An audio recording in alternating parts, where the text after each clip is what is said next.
నేను 2019 నవంబర్ 15వ తేదీన 1 ఎకరాలో జామ సాగు చేశాను. 1 సంవత్సరం రోజులు కష్టపడినాను. కష్టపడినప్పుడు జామ చెట్ల మీద మంచి నాకు ఫలితం వచ్చింది. నేను మంచి మొలక ఎత్తుకున్నాను. మొక్కని ఎన్నుకునేటప్పుడు ముందు మొక్క బాగా ఎన్నుకోవాలి. ఎందుకు మంచి మొక్క ఎన్నుకోవాలనుకుంటే దీంట్లో 2 రకాలైనటువంటి ప్రాబ్లమ్స్ ఉంటాయి. మొదటిది, మొక్క మనం మంచిది ఎన్నుకోకపోతే నెమటోడ్స్ అనేవి వస్తుంటాయి. మనం మంచి మొక్కను ఎన్నుకున్నప్పుడు ఆ నెమటోడ్స్ రావు. అందరూ ఏంటంటే మార్కెట్లో చీపుగా దొరికే మొక్కలు తెచ్చుకొని వేసుకుంటే తర్వాత నెమటోడ్ ప్రాబ్లమ్స్ వచ్చినాయి, చెట్లు చచ్చిపోతున్నాయి అనేటటువంటి ఇబ్బంది పడాల్సి వస్తుంది. అందుకని నేను మొక్క మంచిది ఎన్నుకోవడం వల్ల నెమటోడ్ ప్రాబ్లం నాకు అసలు మా పొలంలోనే లేదు. రెండోది, మొక్క మంచిది ఎన్నుకోవడం వల్ల దిగుబడి బాగా వస్తుంది. ఈ దిగుబడి రావడానికంటే మనం ఎన్నుకునేటువంటి మొక్క మంచిదైతేనే దిగుబడి వస్తుంది. అందుకని ఈ 2 కారణాల వల్ల మొక్కను మంచిది ఎన్నుకోవాలని నేను ఎవరికైనా, రైతులు కానీ ఎవరైనా కొత్తగా సాగు చేయాలనుకునే వాళ్ళు కానీ నేను సూచన చేస్తున్నా. ఎప్పుడైతే మొక్కను బాగా ఎన్నుకుంటామో మన ఈ 2 ప్రాబ్లం లేకపోతే ఆటోమేటిక్గా మనకి దిగుబడి బాగా వస్తుంది, ఆదాయం ఆశాజనకంగా ఉంటుంది. 4 ఎకరాలు జామ వేసిన తర్వాత ఎకరా నుంచి 4 ఎకరాలకు పెంచుకొని ఈ జామలో మెలకువలు తెలుసుకొని దీంట్లో కొమ్మ కత్తిరింపులు ఉంటాయి. ఈ కొమ్మ కత్తిరింపులు వచ్చి ప్రతి 40 రోజులకు ఒకసారి కొమ్మ కత్తిరింపు చేసుకోవాలి. కొమ్మ కత్తిరింపు చేసుకోకపోతే చెట్టు ఎదిగిపోతుంది, దాంట్లో ఫలితం ఉండదు, అని మనం అనుకున్నటువంటి దిగుబడి రాదు. అందుకని ప్రతి 40 రోజులకు ఒకసారి కొమ్మలు కత్తిరింపు చేసుకుంటూ ఉండాలి. ఈ కొమ్మలు కత్తిరింపు చేసుకోవటం వల్ల ఏంటంటే మనకి ఆ పక్కన మళ్ళీ ఇగుర్లు వచ్చి పూత వచ్చి ఎక్కువ పంట దిగుబడి వచ్చే అవకాశం ఉంటుంది. అందుకని నేను అట్లాగా చేసుకుంటూ దీనిలో మెలకువలను పాటించుకుంటూ సరైన టైంలో నీళ్ళు ఇచ్చుకుంటూ, దీనికి నేను రసాయనిక ఎరువులని వాడను, ఓన్లీ పశువుల ఎరువు మాత్రమే వాడతాను. తర్వాత వచ్చి నేను మట్టి, ఆముదము అవి కలుపుకునేటువంటి క్రిమిసంహారం మందులేం వాడను. నేను ఆర్గానిక్ వ్యవసాయమే చేస్తున్నాను. దీంట్లో దిగుబడి వస్తూ ఉంటుంది. మనకి ఇదిగో ఇట్లాగా కాయలు వచ్చాయనుకోండి, ఈ సైజు కాయలు అయితే మనకు నెల్లూరు మార్కెట్ బాగా ఉంటుంది.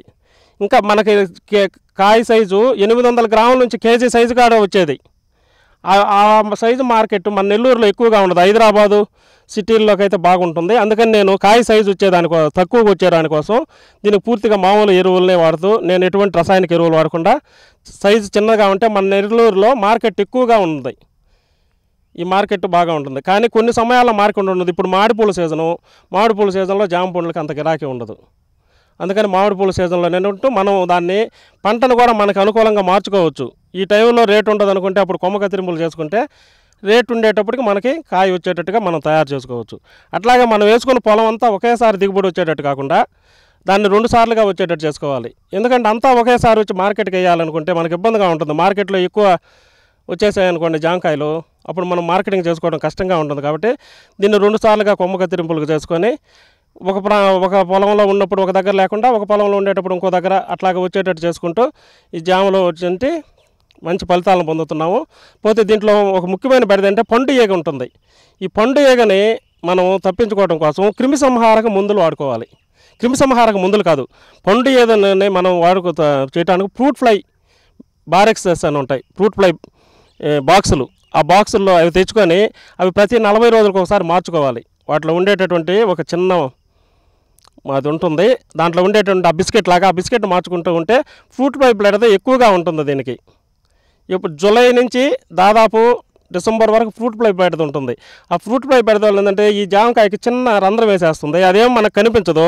మార్కెట్కి పోయినప్పుడు ఏమంటే రేపటి కాయ చెడిపోతుంది. ఇది దీని లోపల చిన్న రంధ్రం వేసి దానిలో గుడ్లు పెట్టేయడం వల్ల కాయ చెడిపోతుంది. అప్పుడు నాణ్యత లేక మార్కెట్ ఉండదు. ఫ్రూట్ ఫ్లై లేకుండా మనం ప్రతి 40 రోజులకు ఒకసారి ఫ్రూట్ ఫ్లై యొక్క బాక్సులు ఉంటాయి, అవి తెచ్చుకొని అవి ఏర్పాటు చేసుకోవాలి. లేదంటే గంజి ద్రావణం ఉంటుంది. గంజి మనం ఇంట్లో అన్నం వండుకునేటువంటి గంజి ద్రావణం ఉంటుంది. ఆ గంజి ద్రావణాన్ని బాగా పులిగి పెట్టుకొని దానిలో కొంచెం బెల్లం కలుపుకొని అది తెచ్చుకొని దాంట్లో కొంచెం చిన్న మోనోక్రోటోపాస్ ముందు కానీ కలుపుకొని అక్కడక్కడ కానీ పెడితే మనము, ఇప్పుడు లేవు మా పొలంలో, అంటే నేను జూలై నుంచి ఫ్రూట్ ఫ్లై ఉంటుంది కాబట్టి అప్పుడు పెడతాను. అవి కానీ అక్కడక్కడ పెట్టుకుంటే ఆ యొక్క తీపుకి ఆ యొక్క ఈగ దాని మీద వాళ్ళు తాగి ఆ ముందు కలిపి ఉంటాం కాబట్టి చనిపోతుంది. అట్లాగా చేసుకోవాలి.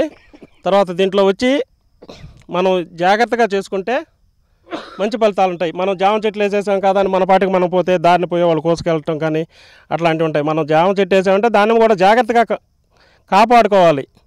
మనం ఎట్లాగా మన ఇంట్లో పిల్లల్ని ఎట్లాగా సంరక్షిస్తామో మనం కూడా మన తోటని నిద్రలేసిన మొదలుకొని పొద్దుపోయే వరకు జాగ్రత్తగా చూసుకుంటూ జాగ్రత్తగా సంరక్షించుకుంటూ దానికి సరైన సమయంలో నీళ్ళు ఇచ్చుకుంటూ చేసుకుంటూ పోతే తగినటువంటి ఫలితాలు ఉంటాయి.